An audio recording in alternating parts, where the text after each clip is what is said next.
Hey everyone, it's Brock Galvin with eTeam Sponsor. Welcome to another edition of eTSChalkTalk, special baseball and softball edition with Coach Matt Lisle. It's a small world. A few minutes into episode 22 of Chalk Talk, I realized it's a small world.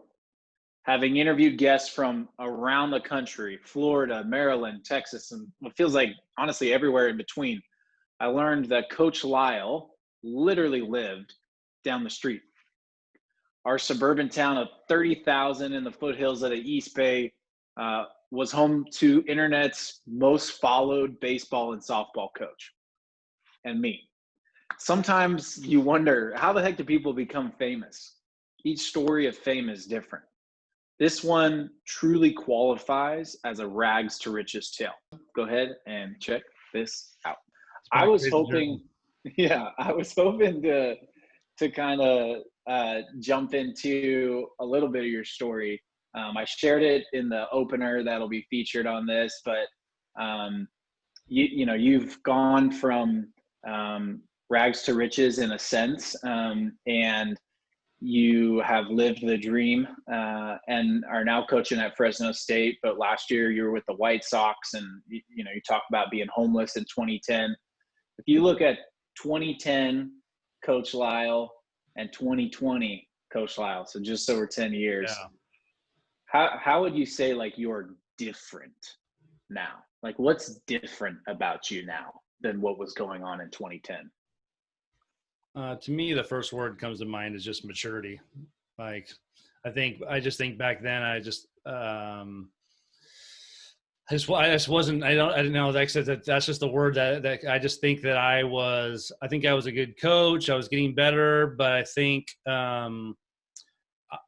for me, I didn't really understand the person development side of it. I kind of did, but like the relational side of it and just transitioning from a young man to like an older person, like there's this journey that you go through that's like, as a kid you make mistakes. And I think my time frame of just maturity, I was a kid for a big part of my first half of my coaching journey, and then there was this time that this started changing and started, I started being more outwardly focused and inwardly focused. And I think just like, to me, again, it kind of all boils down to maturity. You talked about some of those changes. Like, are there little moments or like memories that kind of stand out more than others? So you matured. Like, what were those moments of maturation? For me, the biggest moment was in 2012. I'd gone to the ABCA baseball coaches convention every year. And that year I went with my dad actually. And he was coaching. He might've been the head coach at Berean at the time.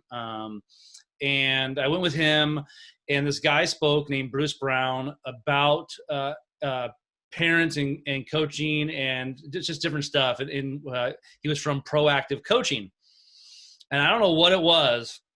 Like, I try not to over spiritualize things too much, but it's like, I felt like God was just like, listen to this guy. And this is your pivot moment of like, this is your fork in the road of going from a inwardly focused transactional coach to a transformational coach.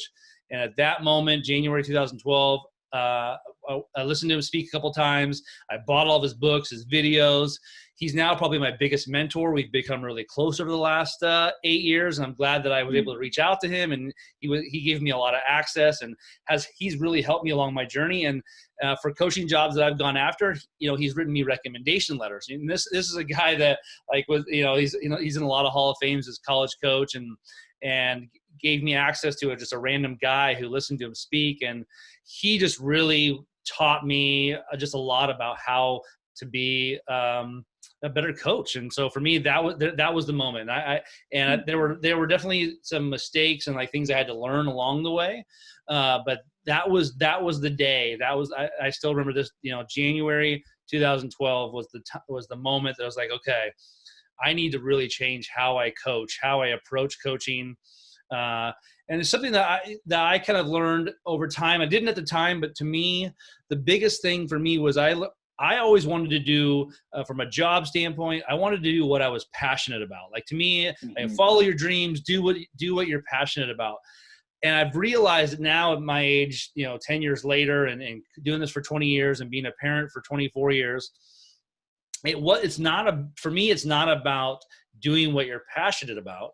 It's about doing what you're meant to do to change the world, or change, your world, make impact where you're at. So for me, I've figured out at some point, it wasn't about like, I love coaching, because I do, but it was about like, how am I changing the lives of the people that I'm working with and relationships I'm in. And to me, that was the shift to figuring out, okay, I love to coach and I want to do that for a living, but it can't be about that. It has to be about making an impact, changing people's lives and pouring into those lives. And when that shift happened, that's when I think things started really changing for me.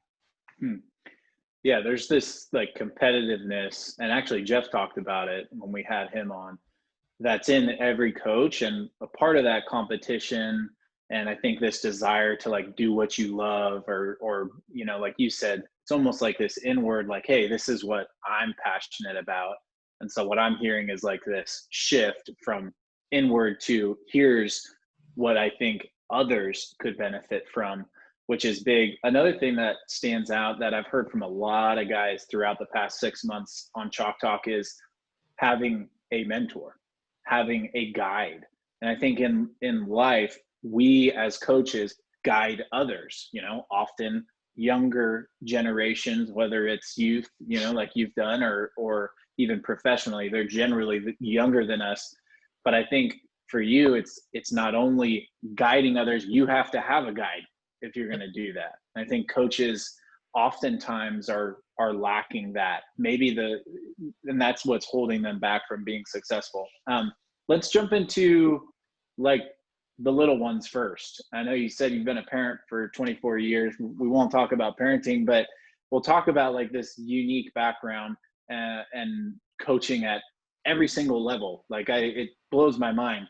So let's start with Little League, because I can't wait to coach Martinez Little League down at the waterfront. I already told my wife, like, I know you hate baseball. You think it's boring. I love it. We're going to freaking be down at the water. It's going to be awesome.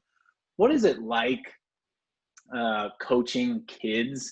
And when you look back on that, like, what do you enjoy most about that experience? So my first ever coaching job, if you want to call it that, was helping my dad coach my brother Darren, who just had a baby yesterday, he's 32 now. So I coached his 11 and 12-year-old majors Concord American Little League team with my dad. And that was my first ever coaching experience. It was just fun for me. I was a young kid, 23 years old. And it was just fun. I helped out and threw BP. And for me at that age, like, you're just kind of having fun with the kids, 12-year-olds, and they're looking up to you. And it's just kind of a fun experience. And then as my kids, my oldest son is 16, coached him during that time. My dad was my assistant, and I helped and coach him. And it's, 7, 8 years old.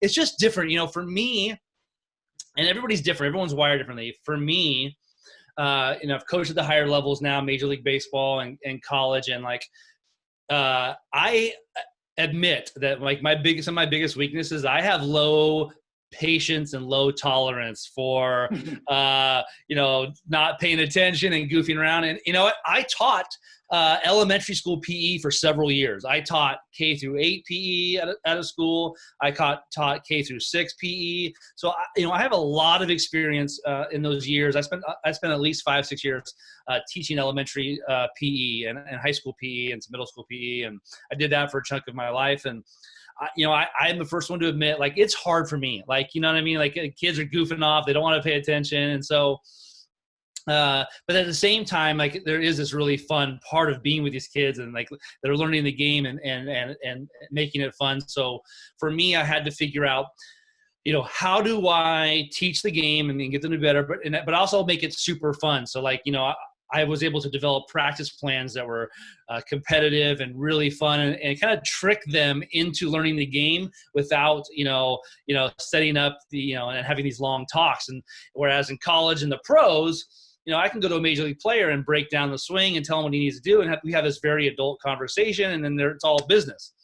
And you got like 6-year-old T-ball, and like you don't get 30 seconds of attention. You got like a couple seconds. So it's like, okay, guys, this is what we're gonna do, and you got to get a move in, and like, but you're trying to teach the game at the same time, and how to hold the glove and how to throw, and so it's very fun. And honestly, like I said, as a parent, it's just fun that experience bonding. Unless you've had a kid that you've coached in sport, and that bonding moment of them, and you get to see, for a kid, a lot of kids, at least I know most of my kids, they're really proud that their dad was out there coaching, and they get this, like experience of like getting to do this thing with dad, and my dad is a coach, and so it's really special. I think as the years go on here, my 7-year-old daughter, Presley, she's been getting into softball more. And I've never coached softball at a level lower than college. I've never coached softball, anything lower than college. So we've been talking a lot about, maybe dad will help coach this year, and trying to help her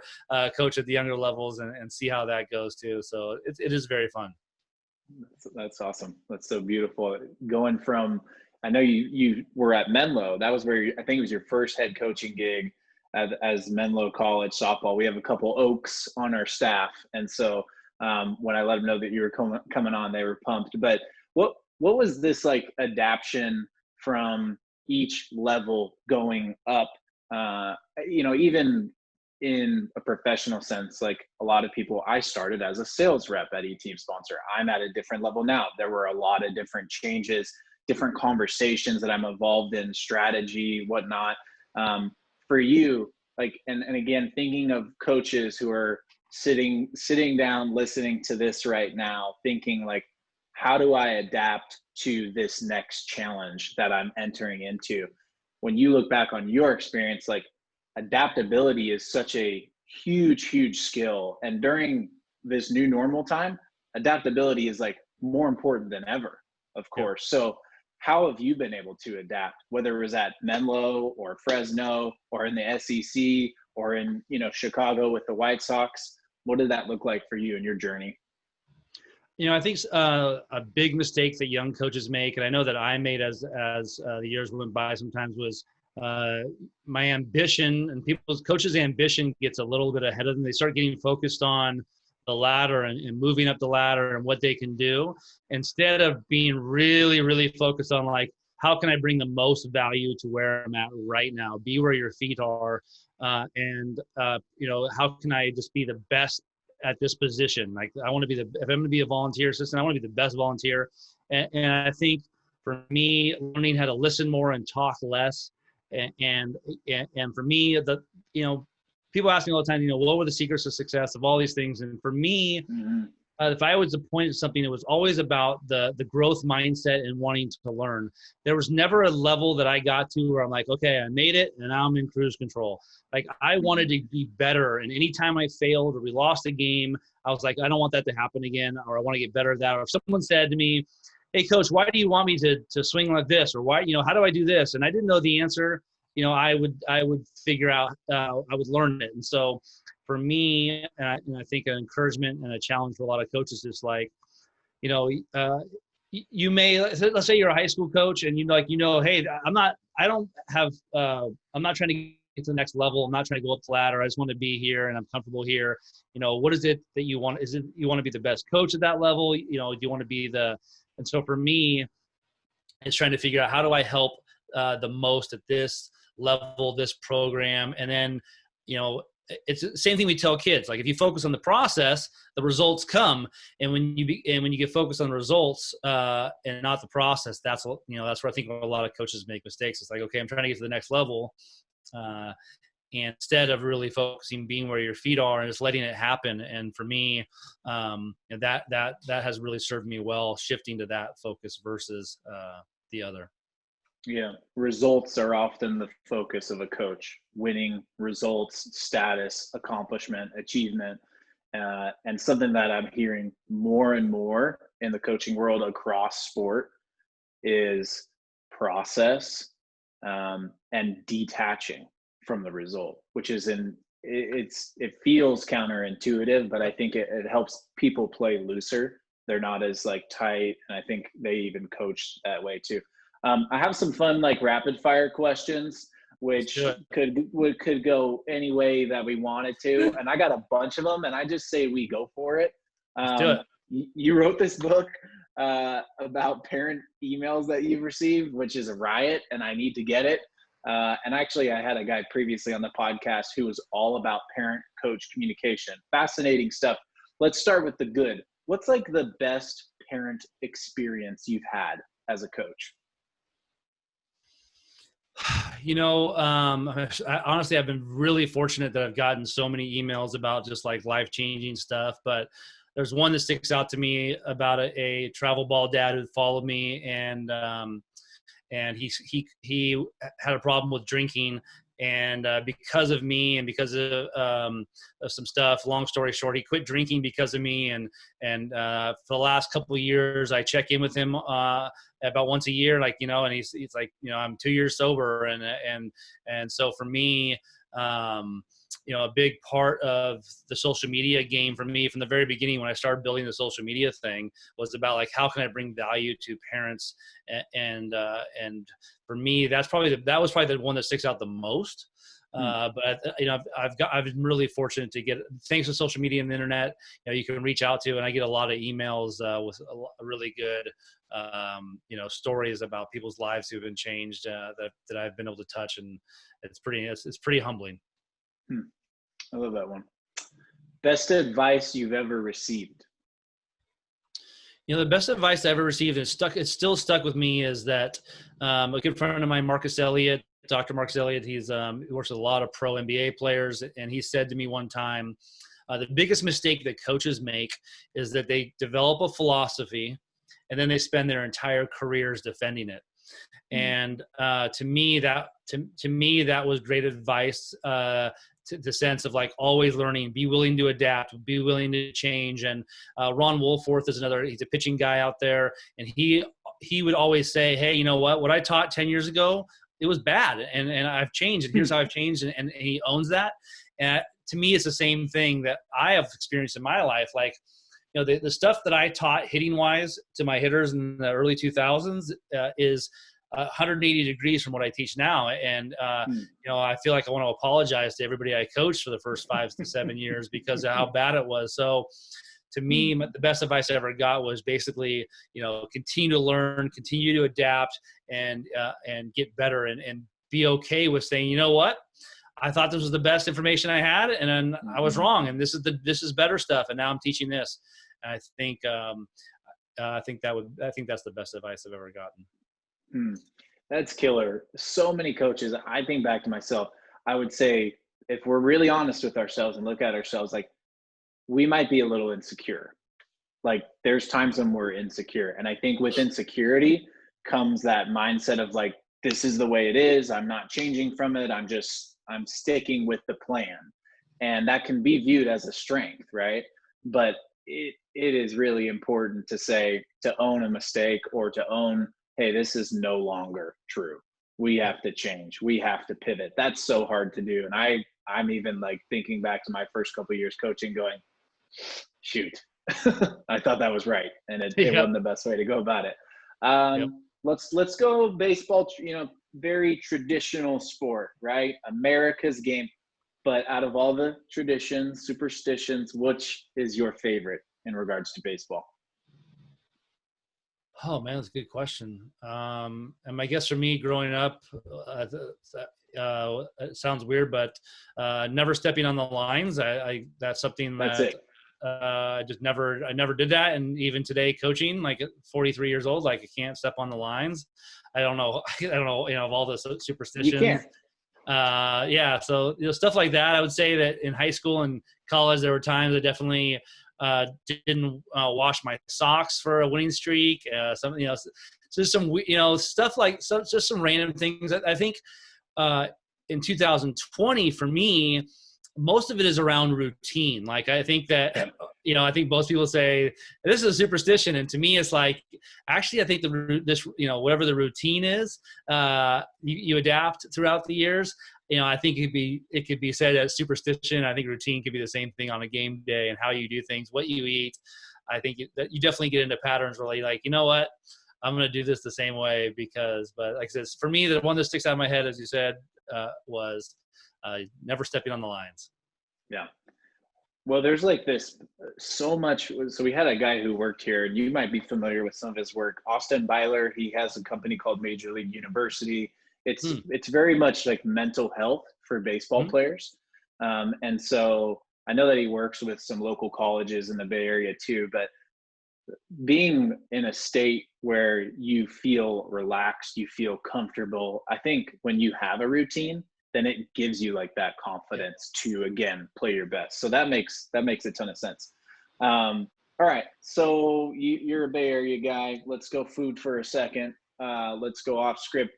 Favorite Bay Area place to grab a meal? Honestly, in Walnut Creek, there's a sushi place called Toyo Sushi. Next door to Rocco's. That's probably my wife and I's go-to. Like, we don't get very many date nights, and especially not in 2020. But as a college coach, I'm on the road a lot, so like we like to, vary it up. But like, if there's times like that's the staple for like 6 months. That's the only place we go. So I mean, there's just so much good food here in the Bay Area. I think Mexican food is probably number 2, but Toyo Sushi is our spot that we go to. I love sushi, and I've been to all the places. That's my number 1. Yeah, that is a good spot. I like that spot. Last 2. So favorite place, all things considered, favorite place to coach.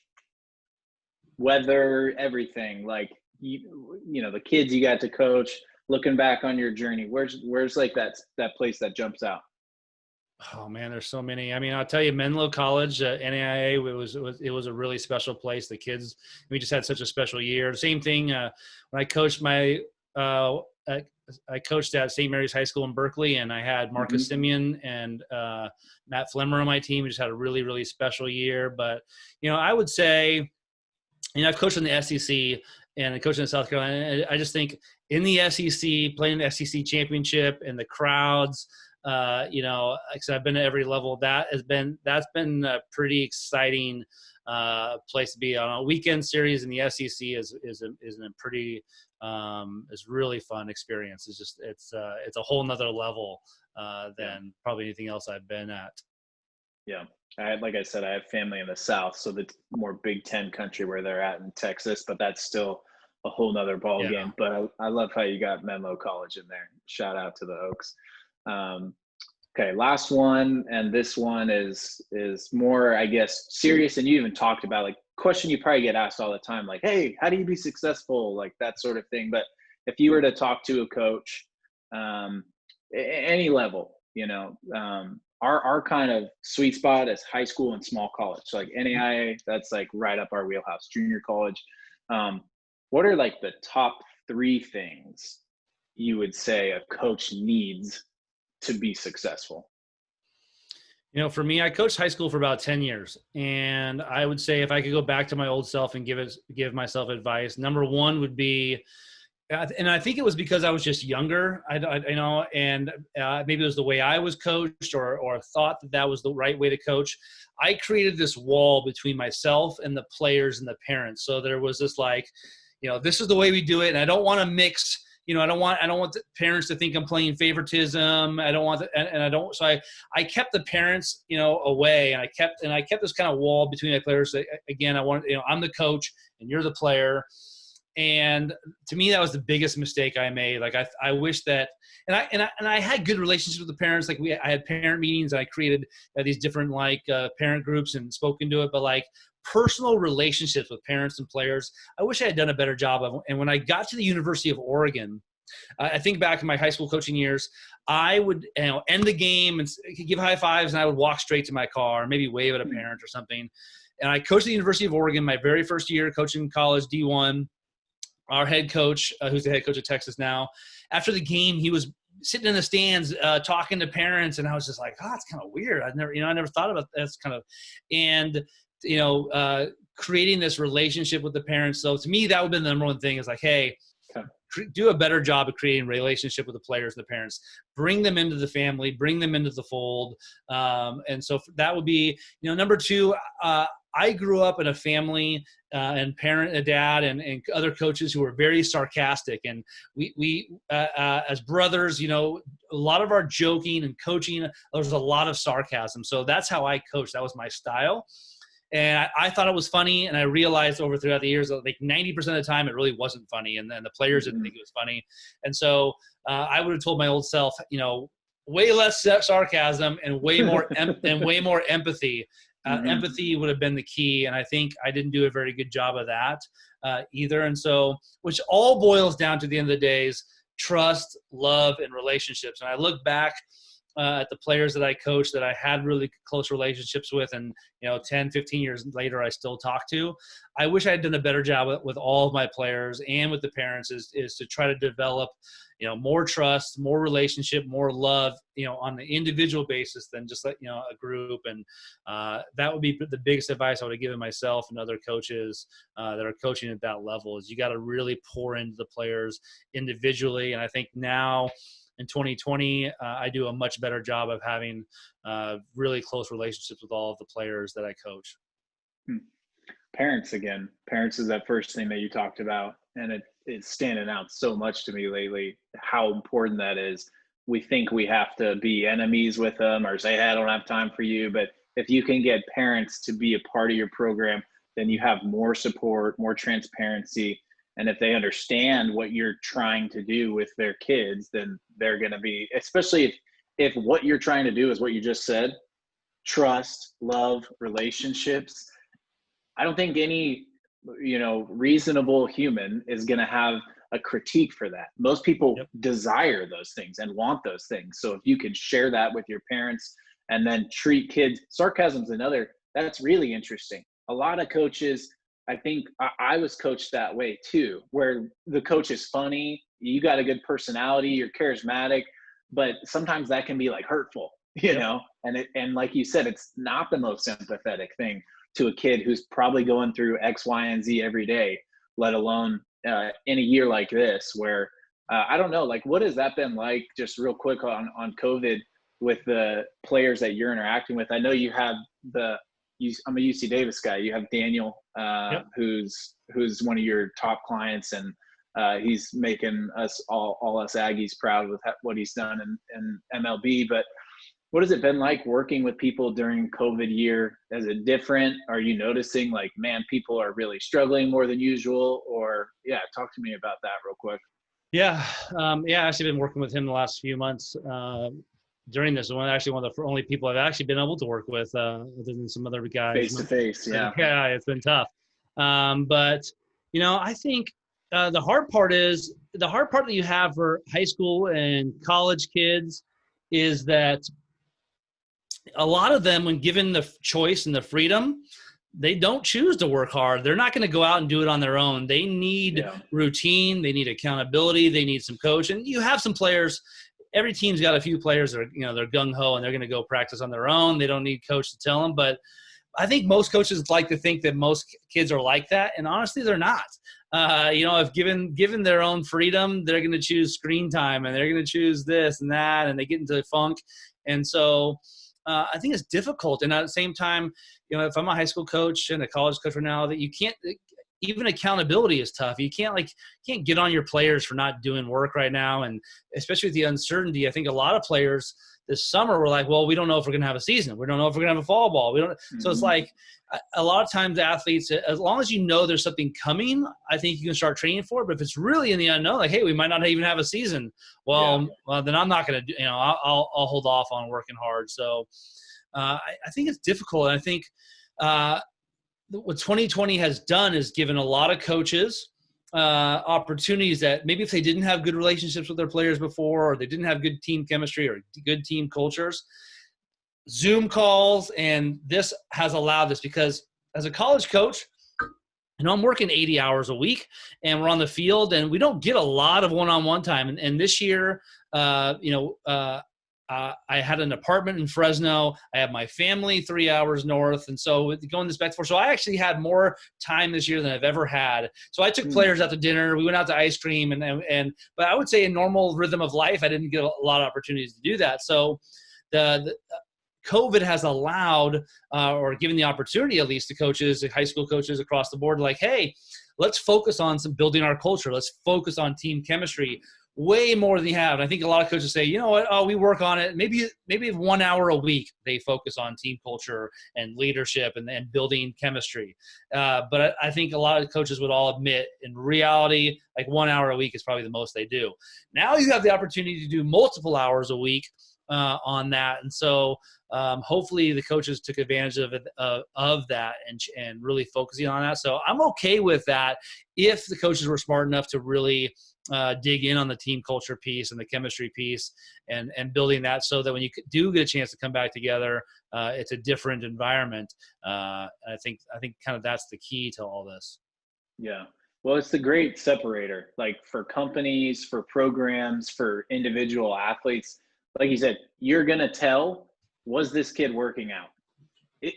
Has this program been meeting on Zoom?